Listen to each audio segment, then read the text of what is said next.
હું પંડ્યા આરતી, આપ જોઈ રહ્યા છો સ્પાર્ક ટુડે ન્યૂઝ। થરાદ ભાજપમાં ભરતી મેળો। બનાસકાંઠાના થરાદ ખાતે સીએમ ભૂપેન્દ્રભાઈ પટેલ જાહેર સભામાં થરાદના પીઢ આગેવાન ડીડી રાજપૂતે કર્યા કેસરિયા। પૂર્વ કોંગ્રેસના યુથ પ્રમુખ અલ્પેશ જોશી પણ જોડાયા ભાજપમાં। થરાદના અનેક યુવાનો અને બહોળી સંખ્યામાં ભાજપમાં લોકો જોડાયા। હું અને મારા હજારો સમર્થકો સાથે ભારતીય જનતા પાર્ટીમાં જોઈન કર્યું છે।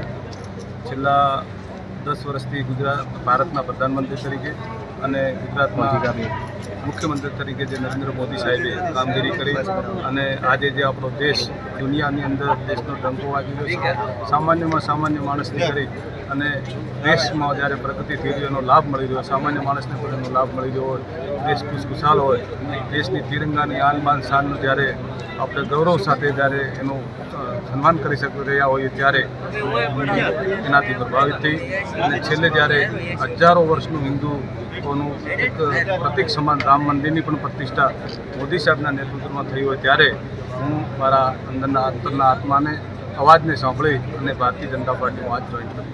કોંગ્રેસ છોડી ભાજપમાં જોડાયા છે, કોંગ્રેસને કેટલો ફટકો અને ભાજપને કેટલો ફાયદો થશે આપના અવાજ? મેં જ્યારે પણ કોંગ્રેસમાં હતો ત્યારે મારી વફાદારીપૂર્વક મારાથી જે કંઈ થયું ત્યારે કોંગ્રેસને મજબૂત કરવા માટે હંમેશા કામ કર્યું હતું અને આજે હું જ્યારે ભારતીય જનતા પાર્ટીમાં જોડાઈ રહ્યો છું ત્યારે હું મારા તો તન મન ધન સાથે ભારતીય જનતા પાર્ટી અને માનનીય વડાપ્રધાન શ્રી નરેન્દ્ર મોદી સાહેબના હાથ મજબૂત થાય તેના માટે મારી પૂરી તાકાતથી કામ કરી અને પાર્ટીને મજબૂત થાય એવું કાર્ય કરીશ। થરાદ માર્કેટયાર્ડ ખાતે અમે અમારા ગામના તથા તાલુકાના આજુબાજુના હજારો કાર્યકર્તા સાથે ભારતીય જનતા પાર્ટીમાં જોડાયા છીએ।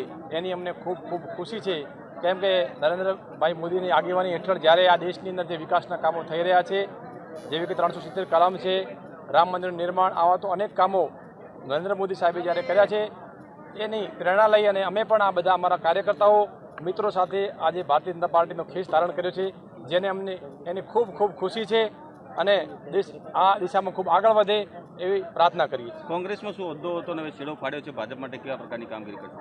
કોંગ્રેસની અંદર બનાસકાંઠા જિલ્લા યુથના મહામંત્રી તરીકે હું હતો અને છેલ્લા આમ તો 17 વર્ષથી પાર્ટીની અંદર કામ કર્યું છે, પણ મોદી સાહેબના આવ્યા પછી જે એમના કામ જોઈને મને ખૂબ પ્રેરણા મળી, તેથી આજે મેં અમારો કેસરી ધારણ કર્યું છે।